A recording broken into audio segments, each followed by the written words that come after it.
Hello विद्यार्थियों, हमने अपने पिछले वीडियो में रीतिकाल की प्रवृत्तियों के विषय में पर्याप्त चर्चा की है और इसी विषय को समझने के लिए हमने इसके प्रतिपाद्य पर भी दृष्टि डाली थी। और जो प्रतिपाद्य हमारे सम्मुख आए थे वह थे काव्यशास्त्र के नियमों का अनुशीलन और सामंती जीवन का चित्रण करना।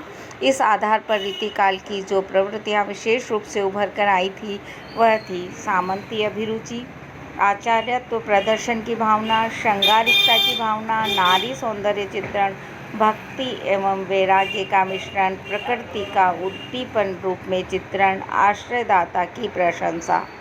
इतने बिंदु हम समझ चुके हैं। इसके बाद आज हम जिन बिंदुओं पर दृष्टि डालेंगे, समझने का प्रयास करेंगे, उसमें प्रथम है मुक्तक शैली का प्रयोग। रीतिकाल के कवियों ने अपना काव्य रचा है और उस काव्य में यद्यपि आचार्यत्व प्रदर्शन के लिए उन्होंने प्रबंध काव्यों की रचना की है, किंतु अधिकांश कवियों ने मुक्तक शैली को भी अपनाया है।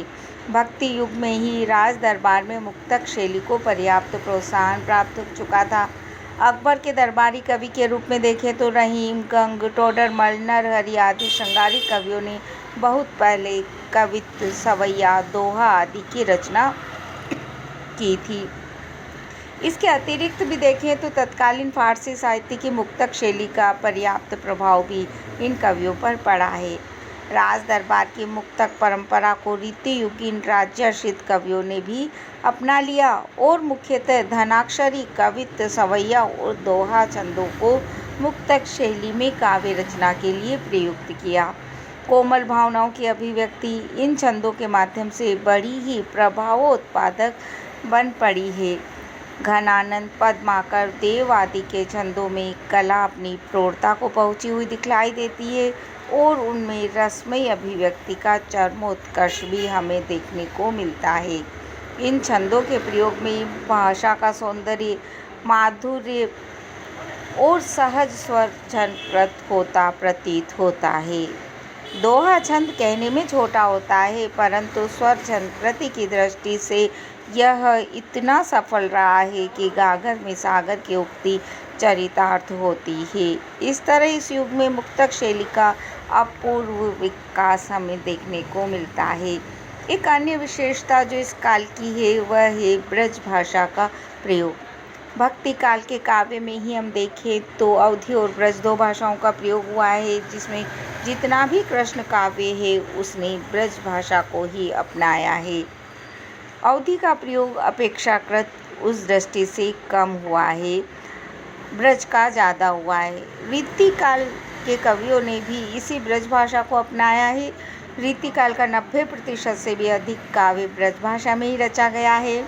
मधुरता ब्रज भाषा की प्रकृति है और इसीलिए इस भाषा को उन्होंने अपनाया है। श्रृंगार वर्णन के लिए कोमलकांत पदावली की आवश्यकता होती है।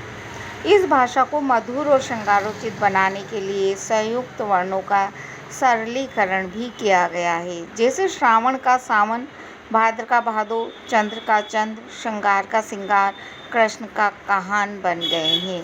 इसी प्रकार के संस्कृत के बहुत से तत्सम शब्दों को तद्भव के रूप में प्रयुक्त होकर ब्रज भाषा में एक विशेष लोच लेकर ये कवि आए हैं। ब्रज भाषा को संस्कृत, प्राकृत, अपभ्रंश की समस्त भाव और शब्द संपदा अपने उत्तराधिकार के रूप में प्राप्त हुई है। विकासशील और व्यापक काव्य भाषा होने के कारण इनमें अन्य भाषाओं और बोलियों जैसे राजस्थानी, बुंदेलखंडी, अवधी, पूर्वी, छत्तीसगढ़ी आदि के अनेक कोमल और व्यंजक शब्दों को अपनाकर भाषा की अभिव्यंजना सामर्थ्य को भी बढ़ाया गया है। अपनी उदार वृत्ति के कारण ब्रज ने अरबी, फारसी जैसे विदेशी भाषाओं से भी शब्द चयन किया है। ब्रज भाषा का परिष्कार, परिमार्जित एवं प्रौढ़ रूप में हमें रीति काव्य के अंतर्गत देखने को मिलता है। शब्द का समुचित प्रयोग इन्होंने किया है। नाद सौंदर्य और अर्थ चमत्कार रीति काव्य की सामान्य विशेषता रही है। यदि हम आलोचक डॉक्टर भागीरथ मिश्र के शब्दों का प्रयोग करें तो इनके काव्य में को देखने से पता चलता है कि ये शब्द सिद्ध कवि हैं। इसके एक एक शब्द में मणिमाणिक्य के समान चमक और आभा है। यदि हम संक्षेप में जानना चाहें रीतिकाल की प्रवृत्तियों के विषय में, तो रीति काव्य भावना और कला के सम्मिलन का आकर्षक परिणाम है। कला प्रियता, सौंदर्य प्रियता, आचार्यत्व की स्पर्धा, आश्रयदाताओं के मनोनुकूल काव्य रचना और जीवन को भोग का पर्याय मानने की प्रवृत्ति के बावजूद भी रीतिकालीन कवियों का योगदान भुलाया नहीं जा सकता। इस काव्य में कलात्मक पूर्णता है। यह कुंठा और मानसिक छलना से सर्वथा दूर है और इस काल के कवियों ने कला को शुद्ध कला के रूप में ही देखा है। रीति काव्य पर अश्लीलता का आरोप भी लगाया जाता है, परंतु उस समय का यदि सामंती वातावरण को हम दृष्टि में रखें तो यह आरोप स्वतः ही दूर हो जाता है। दूसरी बात, अश्लीलता की धारणा एक युग सापेक्ष धारणा है। एक युग में जो अश्लील है वही दूसरे युग में वैसा नहीं माना जाता है। इस तरह से हम इसकी अश्लीलता की भावना को युग सापेक्ष मानते हुए उस दृष्टि से देख सकते हैं। एक जीवन दृष्टि की बात यदि इनकी देखी जाए तो उस संबंध में हमें डॉक्टर जगदीश गुप्त का मंतव्य यहाँ पर प्रस्तुत करना होगा।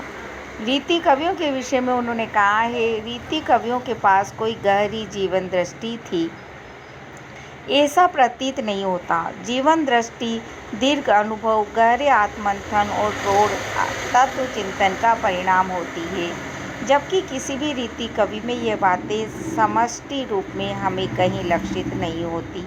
उनके भीतर उस प्रखर व्यक्तित्व का प्राय अभाव दिखाई देता है जो उचित अनुचित का विवेक रखकर उचित का दृढ़ समर्थन और अनुचित का सक्रिय विरोध करने को तत्पर हो जाता है।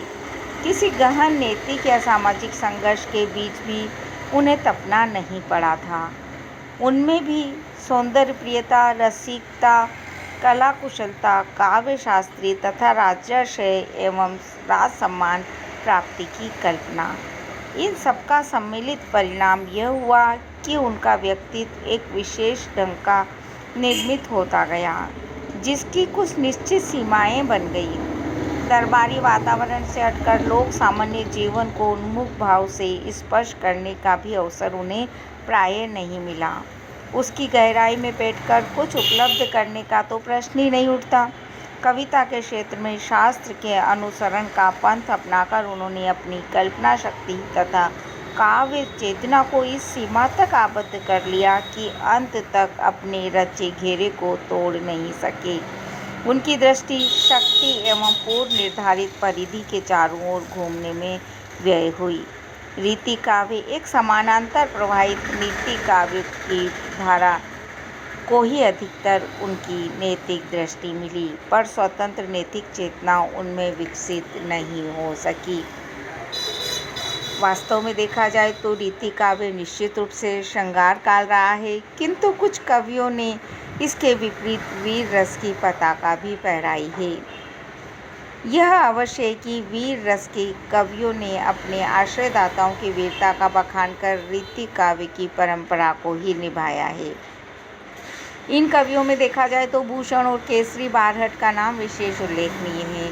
भूषण अपने आश्रयदाता राजाओं के पास रहे, किंतु उनका यह शिवाजी और छत्रसाल की वीरता देश प्रेम में ही अधिक रमा। इस तरह अपने मन को इन वीरों के भावों में से ओतप्रोत करके उन्होंने काव्य लिखा। वीर काव्य के नायक छत्रपति शिवाजी को उन्होंने आधार बनाया तथा अन्याय दमन में तत्पर हिंदू धर्म के रक्षक नायक की वीरता का उन्होंने बखान किया। शिवराज भूषण, शिवा बावनी, छत्रसाल दर्शक आदि उनके इसी तरह के ग्रंथ हैं जिनमें वीर रस कूट कूट कर भरा हुआ है। इसी परंपरा में केसरी सिंह बारहट भी राष्ट्रीय चेतना के प्रमुख कवि बनकर उभरे थे। बारहट अर्थार्थचारण होने के कारण आश्रयदाताओं के प्रश्रय में रहकर भी उन्होंने महाराणा प्रताप जैसे राष्ट्र प्रेमी, हिंदुत्व के रक्षक और अपनी आन बान पर मर मिटने वाले नायक का ओजपूर्ण चित्रण किया है। प्रताप चरित्र में कवि की वीर रस से परिपूर्ण रचनाएं इस बात की प्रतीक है कि कुछ कवि रीति काल में भी राष्ट्रवादी वीर रस की धारा को प्रवाहित कर जन जागरण पैदा कर रहे थे।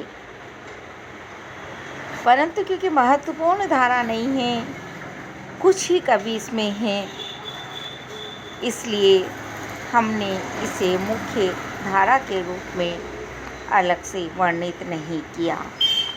पर फिर भी यदि व्यक्तिगत मत के रूप में कहना चाहें तो केवल 2 कवि ये होकर भी इन्होंने जो कुछ लिखा है वह नगीने के समान रीतिकालीन काव्य में अलग से जड़ा हुआ प्रतीत होता है। आप इस वीडियो को लाइक करें, शेयर करें, सब्सक्राइब करें।